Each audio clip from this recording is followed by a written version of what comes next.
Hello friends, my astro guide में आपका स्वागत है। मैं हूं मचिंदर बलारिया और आप लोगों की रिक्वेस्ट पे मैं लेके आया हूं आपके लिए एस्ट्रो क्लासेस। तो आज से मैं एस्ट्रो क्लासेस शुरू करने वाला हूं। टोटल मैं इस पे 50 वीडियो बनाऊंगा और 50 वीडियो में आपको प्रेडिक्शन करना आ जाएगा। इतना मैं श्योर हूं कि 50 वीडियो में आप लोग प्रेडिक्शन कर लोगे। उसके बाद हमने एडवांस कोर्स करना होगा तो हम आगे करेंगे, लेकिन अभी 50 वीडियो तक कवर करते हैं, ठीक है। आज की वीडियो बहुत ही इंपॉर्टेंट वीडियो है। इस वीडियो को आप बिल्कुल भी स्किप मत करना, क्योंकि पूरी देखना, क्योंकि इस वीडियो में अगर आपने कुछ मिस कर दिया तो आप एस्ट्रोलॉजी के बारे में बहुत सारी चीज़ें मिस कर दोगे। आज कई लोगों के मन में जो डाउट्स होते हैं एस्ट्रोलॉजी के प्रति कि ये ठीक भी है या फेक है, मतलब साइंटिफिक है या नहीं है, कई तरह के लोगों के क्वेश्चन आते हैं मेरे कमेंट बॉक्स में, मेरे चैनल पे। तो आज उनका भी मैं साथ साथ में आंसर करता चलूँगा। और कई लोगों के ये क्वेश्चन भी आते हैं कि यार एक एस्ट्रोलॉजर की प्रेडिक्शन दूसरे से डिफ़र क्यों करती है जब ये साइंस है। तो सबका मैं बिल्कुल आपको आंसर करूँगा, पर आपको करना क्या है, पूरी वीडियो लास्ट तक देखनी है। बिगिनिंग से स्टार्ट करूँगा, सेल्फ इंट्रोडक्शन से। उसके बाद बताऊँगा कि जो एस्ट्रोलॉजी है, ज्योतिष है, उसकी उत्पत्ति कहाँ से हुई।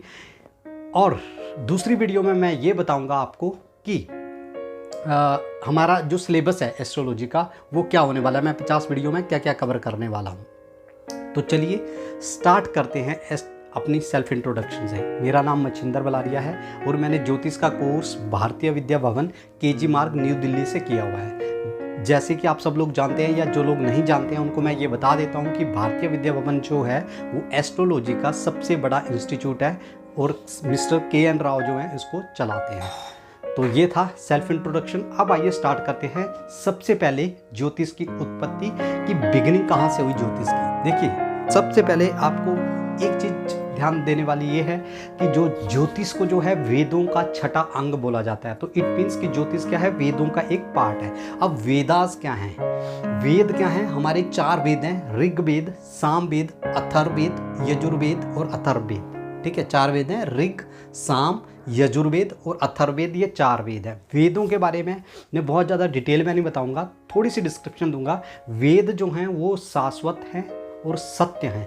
जैसे ईश्वर सत्य है, शाश्वत है। शाश्वत मतलब वो हमेशा रहता है, सनातन है, कभी ख़त्म नहीं होता, सच है, कभी नहीं ख़त्म होता, और वो था, है और रहेगा। इसीलिए जिन लोगों को वेदों के बारे में ये भ्रांति है कि वेद जो हैं ब्रह्मा जी ने लिखे हैं, नहीं, वेद पहले से ही थे। ईश्वर, जीव और वेद जो हैं वो सनातन है, वो सदा से हैं, उनको किसी ने लिखा नहीं है। ठीक है, तो 4 वेद जो हैं हमारे, उनके आगे जो हैं उन वेदों के हमारे 6 जो हैं ब्रांचेस हैं, 6 अंग हैं वेदों के। शिक्षा, कल्प, व्याकरण, निरुक्त, छंद और ज्योतिष।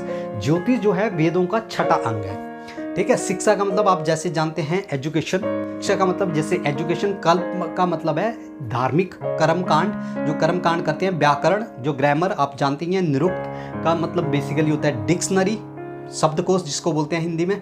छंद जो है बेसिकली दोहा, वाक्या, या उसको क्या कह सकते हो आप, सेंटेंस बोल सकते हो। ठीक है, और ज्योतिष मैं आगे आपको बताता हूँ। ठीक है, तो ज्योतिष क्या हो गया, वेदों का छठा अंग हो गया। तो जब ज्योतिष वेदों का छठा अंग है, एस्ट्रोलॉजी वेदों का छठा अंग है, तो ये जो लोग बोलते हैं कि ये झूठ है, ढोंग है, ये सब गलत है। जो वेद शाश्वत है तो ज्योतिष भी शाश्वत है। अब कई लोगों के दिमाग में ये आता है कि यार ज्योतिष, कई लोग बोलते हैं इसका महाभारत में इसका ये हुआ कि ज्योतिष को महाभारत काल में लिखा गया था। कुछ ऐसी भ्रांतियां हैं लोगों के मन में। ठीक है, वो सारी आगे मैं क्लियर करने वाला हूँ। पर सबसे पहले ज्योतिष के 2 पार्ट होते हैं। एक होता है मैथमेटिक्स जिसको खगोल बोलते हैं, और दूसरा होता है फलित जिसको हम प्रेडिक्शन बोलते हैं। ये जो खगोल वाला पार्ट है, मैथमेटिक्स है, ये पार्ट जो है प्योर साइंटिफिक है। इसमें प्योर साइंस लगती है। इसमें 1 + 1 2 होते हैं। तो जो आधुनिक विज्ञान बोलता है कि भाई सूर्य की दूरी इतनी है और बाकी ग्रहों की दूरी सूर्य से इतनी है, वही एस्ट्रो साइंस भी बोलती है। ग्रहों के बारे में जो डिस्टेंस बताई गई है वो सेम है, जो ग्रहों के वेट बताए गए हैं वो सेम है, उनकी दूरियां सेम है, उनका जो स्वभाव है या उनमें जो गैस होती है या जो भी उनके अंदर पदार्थ है, एलिमेंट्स हैं, वो सारे सेम है एस्ट्रो साइंस में भी और आधुनिक साइंस में भी। लेकिन डिफरेंस कहाँ पे आता है, ये जो उसका फलित पार्ट है, जो प्रेडिक्शन है, जो लॉजिकल पार्ट है, वो एनालिटिकल पार्ट है।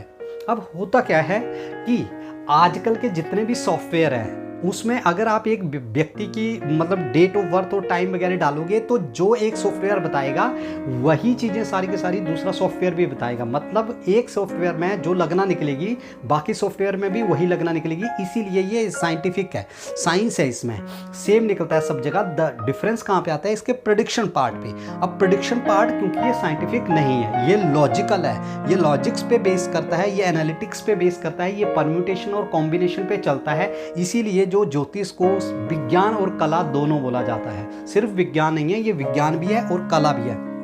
अब जिन लोगों का ये क्वेश्चन होता है कि यार एक एस्ट्रोलॉजर की प्रेडिक्शन दूसरे से डिफर क्यों करती है, वो इस पार्ट की वजह से करती है क्योंकि ये पार्ट बहुत ज़्यादा क्रिएटिव है, बहुत ज़्यादा एनालिटिकल है। तो जिसका एनालिटिक्स जितना अच्छा होगा उसकी प्रेडिक्शन उतनी एक्यूरेट आती है। ठीक है, तो आप लोगों को ये क्लियर हो गया होगा कि साइंस की प्रेडिक्शन जो है कई लोगों की बहुत ज़्यादा डिफर क्यों करती है। अब हम बात करते हैं कि ये क्या, कई लोगों को जो भ्रम है कि भैया ये महाभारत काल में लिखा गया था या कलयुग में लिखी गई है। नहीं, बिल्कुल नहीं है। मैं आपको कुछ एग्जांपल देता हूँ। जैसे कि अभी कोरोना वायरस के चक्कर में आप लोगों ने रामायण देखा होगा या जिन लोगों ने पहले भी देखा हुआ है, तो उसमें भगवान श्री राम जब लंका पे चढ़ाई करने वाले होते हैं तो वो सुग्रीव से कहते हैं, जब वो सेना का निरीक्षण कर रहे होते हैं तब वो बोलते हैं कि जब चंद्रमा उत्तरा फाल्गुनी से हस्ता नक्षत्र में प्रवेश करेगा तो ऐसे विजयी मुहूर्त में हम लंका पे अटैक करेंगे। दूसरी बात, अगस्त्य ऋषि भगवान श्री राम को बताते हैं कि जो रावण को मारने का समय था, जो उसके ग्रहों की स्थिति जितनी प्रतिकूल इस टाइम पे है उतनी कभी नहीं हुई है, तो इसका जो मरने का समय है वो यही समय डिसाइडेड है। फिर आपने देखा होगा कि अगस्त्य ऋषि जो हैं वो उनको सूर्य हृदय स्त्रोत मंत्र का जाप करने के लिए बोलते हैं ताकि वो रावण पे विजय पा सके।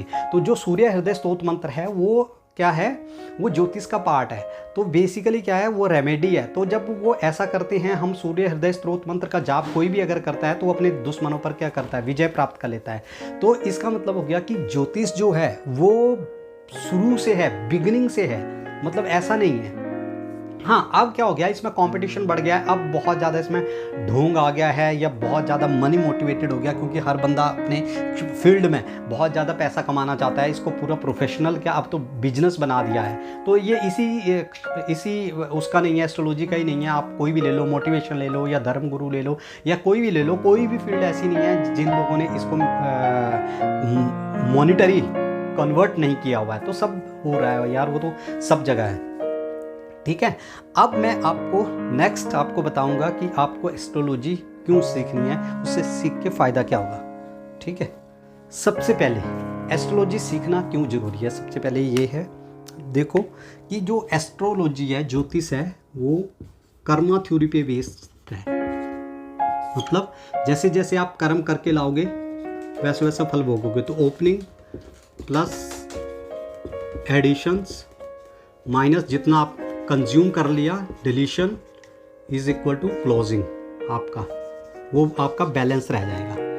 कर्मा थ्योरी पे बेस्ड रहती है। जैसे जैसे आप कर्म करोगे वैसे वैसे आपको फल मिलेगा। ज्योतिष का जो एक्चुअल मीनिंग है वो है ज्योति प्लस ईस, मतलब प्रकाश से ईश्वर ने एक ऐसी पावर दी है कि आपको ऐसी पावर दी है, ऐसा नॉलेज दिया है, ऐसा ज्ञान दिया है, ऐसी लाइट दी हुई है जिससे आप भविष्य में झांक के देख सको।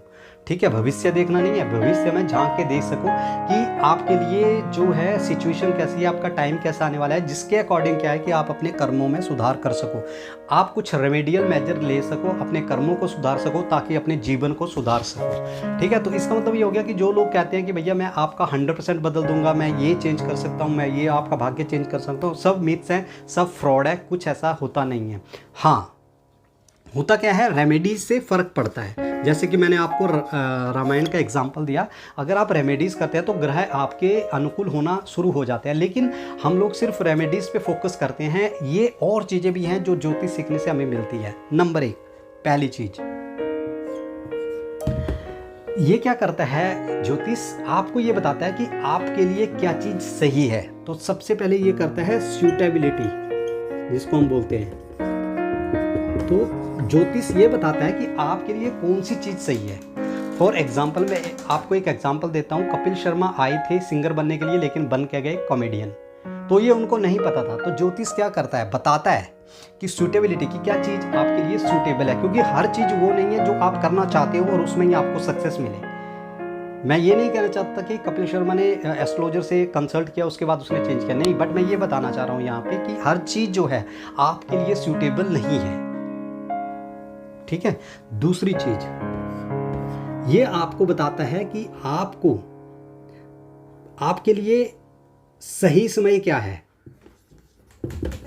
ज्योतिष बताता है कि क्या आपके लिए राइट टाइम क्या है, कब आपका टाइम खराब चल रहा है और कब सही चलने वाला है। राइट टाइम पे राइट अपॉर्चुनिटी को ग्रैब करना है, ज्योतिष ये बताता है। नंबर 3, ज्योतिष आपको सिखाता है कि भाई आप अपनी लाइफ में प्रोविजंस कैसे करें।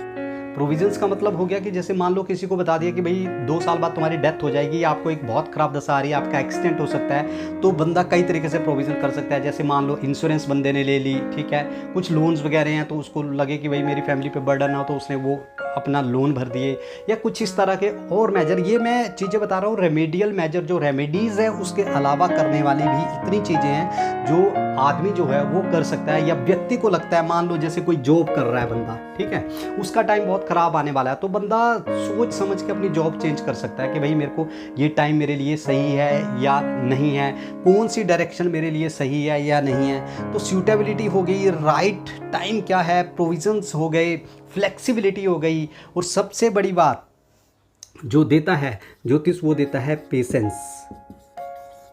पेशेंस ऐसे कि व्यक्ति जो है वो वेट करता है कि भैया ठीक है, मेरा टाइम ठीक नहीं चल रहा है, मुझे पेशेंस रखना है, मुझे धैर्य रखना है, मुझे संयम रखना है। तो ये सारी चीज़ें जो हैं हमें ज्योतिष सीखने के बाद मिल जाती हैं। जो हम रेमेडियल मेजर की जो हमारी रेमेडीज़ हैं, अगर हम उसको छोड़ दें, उसके अलावा इतनी सारी चीज़ें हमें ज्योतिष से सीखने को मिलती हैं। लेकिन कोई भी एस्ट्रोलॉजर आपको ये चीज़ नहीं बताएगा, क्योंकि अगर ये चीज़ें बताएगा तो उसका जो अपना बिजनेस है, जो वो उसने पैसे कमाने हैं, वो लगभग ख़त्म हो जाएगा। तो यही जो रीज़न है कि आपको ज्योतिष जो है वो खुद सीखना चाहिए, और थोड़ा थोड़ा सा एटलीस्ट उसको अंडरस्टैंड कर लेना चाहिए, ताकि अगर आप किसी के पास प्रेडिक्शन के लिए जाएं भी, तो जो भी वो प्रेडिक्शन दे, जो भी बताए, चाहे वो सही हो नहीं हो प्रेडिक्शन, वो बात की बात है, लेकिन एटलीस्ट आपको कन्फर्म हो जाए कि भाई बंदे ने टेक्निक सही लगाई है, उसने लॉजिक सही लगाए हैं, उसने एनालिटिक्स सही लगाए हैं। तो ठीक है, तो स्टार्ट करेंगे अभी। तो ये मेरी पहली वीडियो थी। इसके बाद दूसरी वीडियो में मैं बताऊंगा आपको कि क्या क्या सिलेबस क्या क्या होने वाला है हमारा, और तीसरी वीडियो से हम एक एक करके सारे चैप्टर्स स्टार्ट करेंगे। तो सारी की सारी वीडियो जरूर देखा करें, तथा आपके कोई नॉलेज में है जो सीखना चाहते हैं तो उनको भी शेयर करें। धन्यवाद।